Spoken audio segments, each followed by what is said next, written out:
వైఎస్ఆర్సీపీ వాళ్ళు పవన్ కళ్యాణ్ మీద ఒక ప్రచారం మొదలుపెట్టారు. అదేంటంటే పవన్ కళ్యాణ్ గారు తన గెస్ట్ హౌస్ కోసం, తన ఆఫీస్ కోసం బోల్డంత ప్రజాధనాన్ని ఖర్చు పెట్టిస్తున్నాడు. అసలే ప్రజల కష్టాల్లో ఉంటే ఈయన తన సొంత అవసరాల కోసం, సొంత లగ్జరీస్ కోసం ఖర్చు పెట్టిస్తున్నాడు. So YSR Congress party handle ఏమని రాసిందంటే, మీడియా ముందు నీతి కబుర్లు చెప్పి చాటుగా బిల్లులు పెడుతున్నావా పవన్ కళ్యాణ్? పవన్ కళ్యాణ్ గెస్ట్ హౌస్ మరియు క్యాంప్ ఆఫీస్కి 82.14 లక్షల ఖర్చు చేయబోతున్న కూటమి ప్రభుత్వం. సో 82 లక్షల రూపాయలు ఖర్చు పెడుతున్నారట పవన్ కళ్యాణ్ గెస్ట్ హౌస్కి, క్యాంప్ ఆఫీస్కి. ఆ పార్టీ నాయకుడు కూడా ఒక ట్వీట్ చేశారు. పవన్ కళ్యాణ్ గారి నివాసంలో 82 లక్షల ఖర్చు చేయబోతున్న ప్రభుత్వం. బ్లీచింగ్ డబ్బులు లేని పంచాయతీరాజ్ శాఖ నుండి పవన్ కళ్యాణ్ గారు మీ నివాసంలో ప్రజాధనం 82,14,471 రూపాయలు పెట్టి హంగులు దిద్దుకోవటం ధర్మమా అని చెప్పి జీవో కూడా అటాచ్ చేశారు. సో ఒక ధర్మబద్ధమైనటువంటి ప్రశ్న వేశారన్నమాట. ఏమిటి ఈ జీవో? ఈ జీవోలో ఏముంది? ఇది Panchayati Raj and rural development department, ఇది పవన్ కళ్యాణ్ గారి మినిస్ట్రీ. ఈ జీవో ఏం చెప్తోందంటే, అడ్మినిస్ట్రేటివ్ శాంక్షన్ ఫార్, ఎందుకోసం administrative sanction?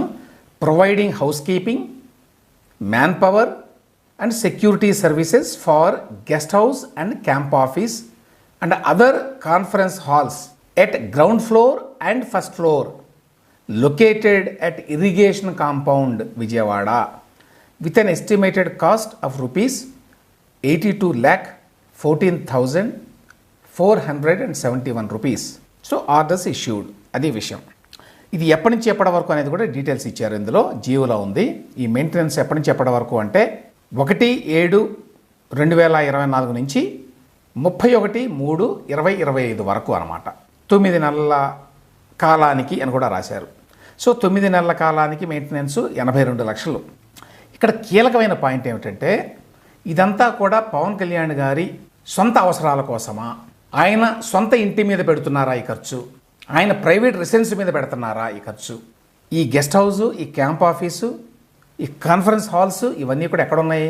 Ground floor, first floor of irrigation compound Vijayawada, irrigation డిపార్ట్మెంట్లో ఉన్నాయి.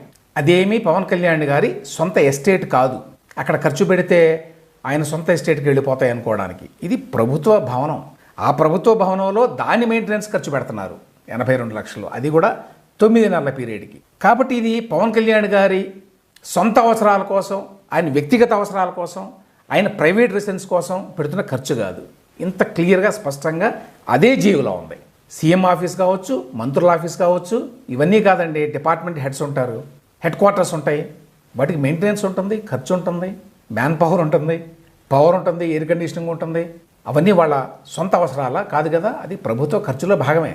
ఇంకా దీనికంటే చెప్పుకోవాల్సిన విషయం ఏంటంటే, దీనికి విరుద్ధంగా యాక్చువల్గా జగన్మోహన్ రెడ్డి గారు ఆయన పవర్లో ఉన్నప్పుడు ఎంత అడ్డగోలుగా, అరాచకంగా తన సొంత అవసరాల కోసం, తన సొంత ప్రైవేట్ రెసిడెన్స్ మీద, not on government property, not on government buildings, తన సొంత ప్రైవేట్ రెసిడెన్స్ మీద ఎంత ఖర్చు పెట్టాడు?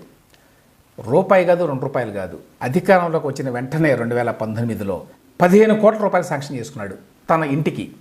ఇప్పుడు ముఖ్యమంత్రి గారు ఒకవేళ అధికారిక నివాసంలో ఉన్నారనుకోండి, దాని మీద ఖర్చు పెట్టారనుకోండి, అక్కడ ఇన్ఫ్రాస్ట్రక్చర్ కోసమో, అక్కడ సౌకర్యాల కోసమో, అవన్నీ గవర్నమెంట్ ప్రాపర్టీ, గవర్నమెంట్ కిందనే ఉంటుంది. ముఖ్యమంత్రికి ఎన్నాళ్ళు ఉంటే అన్నాళ్ళు వాళ్ళు ఉంటారు, వాళ్ళు పోయిన తర్వాత మరొక ముఖ్యమంత్రి వస్తే వారు ఉంటారు. కాబట్టి అది గవర్నమెంట్ ప్రాపర్టీ. ఇక్కడ అట్లా కాదు. జగన్మోహన్ రెడ్డి గారు తాడేపల్లిలో కట్టుకున్నటువంటి ప్యాలెస్ అది ఆయన సొంతం. ఆ ఇల్లు ఆయన సొంతం. ఆ క్యాంప్ ఆఫీస్ అని వారు వాడుకున్నటువంటి ఏదైతే ఉందో ఇంకొక బిల్డింగ్ అందులోనే, అది కూడా వారి సొంతం. అది వారి సొంత ఇల్లు. గవర్నమెంట్కి ఏ రకమైన సంబంధం లేదు. అక్కడ 10 రూపాయలు ఖర్చు పెట్టినా కూడా ఆ తర్వాత గవర్నమెంట్కి వెనక్కి రాదు అది. చంద్రబాబు నాయుడు గారు ఎప్పుడు ఇది 2019 నవంబర్ 7వ తేదీ నాడు ఒక ట్వీట్ చేశారు. ఏమన్నారంటే, రోమ్ తగలబడిపోతుంటే ఏ విధంగా అయితే నీరో చక్రవర్తి ఫిడేలు వాయించుకుంటూ కూర్చున్నాడో, ఆ విధంగా ఈయన ఇంత ఫైనాన్షియల్ ఎమర్జెన్సీ రాష్ట్రంలో ఉంటే 15,65,00,000 రూపాయలు తన సొంత ఇంటి మీద, సొంత ఖర్చుల మీద ఆయన పెట్టాడు అని చెప్పి అన్ని జీవోలు ఇచ్చారు. 5 నెలల్లో పెట్టిన ఖర్చు అండి ఇది. 2019 నవంబర్లో ఇచ్చారు ఇది ఈ ట్వీట్. అంటే 5 నెలలు గడిచింది అప్పటికి జగన్మోహన్ రెడ్డి గారు అధికారంలోకి వచ్చి. ఆ టైంలో ఉన్న జీవోలు 8 జీవోలు ఇవి. జీవో 132 రోడ్డు వేయడానికి 5 కోట్లు, GO 133 security arrangements 1,89,00,000, GO 139 electrical maintenance staff కోసం అట అదొక మరి 85 లక్షలు, GO 146 electrical and electro mechanical works అట 3,63,00,000, ప్రజా దర్బార్ పేరుతోటి ఒక 82 లక్షలు, టెంపరీ అరేంజ్మెంట్స్ అనే పేరుతోటి మరొక 22 లక్షలు, అల్యూమినియం విండోస్ అండ్ డోర్స్. ఎవరికి aluminium Windows doors? Jaganmohan Reddy గారి సొంత బిల్డింగ్ అయినటువంటి తాడేపల్లి ప్యాలెస్కి 73 లక్షలు, జీవో 279 వ్యూ కట్టర్ అంటే అందరూ చూశారు కదా, జగన్మోహన్ రెడ్డి గారి తాడేపల్లి ప్యాలెస్కి పెద్ద ఎత్తున ఇనుప కంచె ఉంటుంది, అది వ్యూ కట్టర్ అంటే ఎవరికి కనిపించకూడదట ఆయన. అందువల్ల ఒక 30 అడుగుల 40 అడుగుల ఎత్తున ఉంటుంది అది. బహుశా ప్రపంచంలో కనీసం భారతదేశంలోనైతే మరే ముఖ్యమంత్రికి కూడా ఆ విధంగా 30 అడుగుల మరి ఇనుప కంచె లేదు, గోడ మీద అది. మళ్ళీ దానికి 3,25,00,000 రూపాయలు శాంక్షన్ చేస్తూ ఇచ్చారు. ఇప్పుడు ఆ వ్యూ కట్టర్ అనేది ఇప్పటికీ అక్కడ ఉన్నది తాడేపల్లి ప్యాలెస్లో. మరి అక్కడ ఉండిపోయింది కదా, అది ప్రభుత్వ ధనం కదా. అదే ప్రభుత్వ బిల్డింగ్ అనుకోండి, అక్కడ ఉన్న ఇబ్బంది లేదు, ఎందుకంటే గవర్నమెంట్ ప్రాపర్టీ కాబట్టి అది. ఇప్పుడు ఈ పెట్టినటువంటి 15,65,00,000 రూపాయలు అది జగన్మోహన్ రెడ్డి గారి పరం అయిపోయింది. ఇంకా కొన్ని వివరాలు చెప్పాలి అంటే, ప్రైవేట్ రెసిడెన్స్ కోసం ఏ స్థాయిలో జగన్మోహన్ రెడ్డి గారు ఖర్చు పెట్టుకున్నారంటే, నవంబర్లో 16వ తేదీన 2018 నాడు అప్పుడు ఒక జీవో ఇచ్చారు.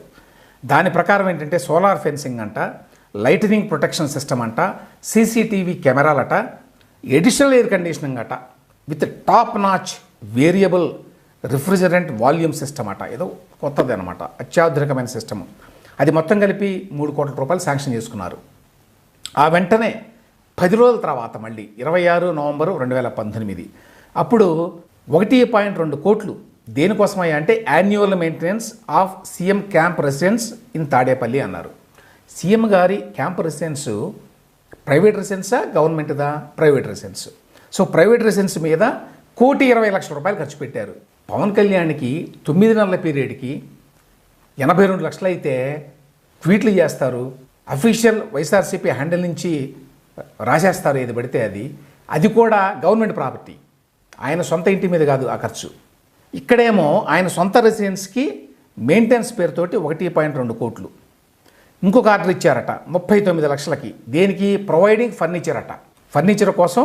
ఈ ఫర్నిచర్ ఎక్కడ ఉంటుంది? గవర్నమెంట్ బిల్డింగ్లో ఉండదు, జగన్మోహన్ రెడ్డి గారి సొంత ఇంట్లో ఉంది. ఇప్పటికీ ఉంది, ఇవాళకి కూడా. ఆయన ఇవాళ కూర్చొని మాట్లాడుతున్నాడు కదా బొత్స సత్యనారాయణ గారు అందరితోటి. ఆ ఫర్నిచర్ అంతా కూడా గవర్నమెంట్ డబ్బులతో కొన్నదనమాట ఈ 39 లక్షలు. అది కాకుండా మరొక 35,50,000 రూపాయలు హైదరాబాదులో ఉన్నటువంటి లోటస్ పాండ్ రెసిడెన్స్ కోసం ఖర్చు పెట్టారండి. ఆయనకు ఉన్నటువంటి వేరొక ఇల్లు కదా అది. దానికి ప్రభుత్వానికి సంబంధం ఏంటి? దానికి ఆంధ్రప్రదేశ్కి సంబంధం ఏంటి? ఆంధ్రప్రదేశ్ ప్రజలకు సంబంధం ఏంటి?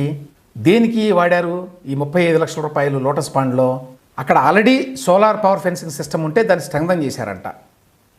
బూమ్ బ్యారియర్స్ అని ఉంటాయండి, అడ్డం పెడతారు కదా కాలు రాకుండా. ఆ బూమ్ బ్యారియర్స్ని ఇన్స్టాల్ చేయడానికి ఖర్చు పెట్టారంట. ఎక్స్టర్నల్ ఇంటర్నల్ ఎలక్ట్రికల్ ఇన్స్టాలేషన్స్కి ఖర్చు పెట్టారట, పోలీస్ బ్యారక్స్కి. ఎప్పుడండి ఈ ఖర్చు చేసింది? జూలై 2019 మార్చి 2020 మధ్యలో ఈ 35 లక్షలు లోటస్ పాండ్ ఇంటికి. ఆయన లోటస్ పాండ్ ఇంటి మీద పెట్టిన ఖర్చు వెనక్కి వస్తుందా? ఈ 35,50,000 రూపాయలు వెనక్కి వస్తాయా? రావు కదా. 15,50,00,000 రూపాయలు తాడేపల్లిలో ఆయన ఇంటి మీద, ఆయన క్యాంప్ ఆఫీస్ మీద ఖర్చు పెట్టారు, వెనక్కి వస్తాయా అవి? గోడకు వేసిన సున్నమే కదా అది రాదు కదా.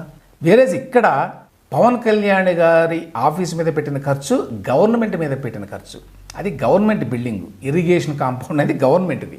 దాని మీద ఎంత ఖర్చు పెట్టినా కూడా అది ప్రభుత్వం కిందే ఉంటుంది, ప్రజల కిందే ఉంటుంది. కాబట్టి జనాన్ని మిస్లీడ్ చేయడానికి, బురద చల్లడానికి పవన్ కళ్యాణ్ మీద ఈ రకమైనటువంటి ట్వీట్ చేశారన్నమాట వీళ్ళు.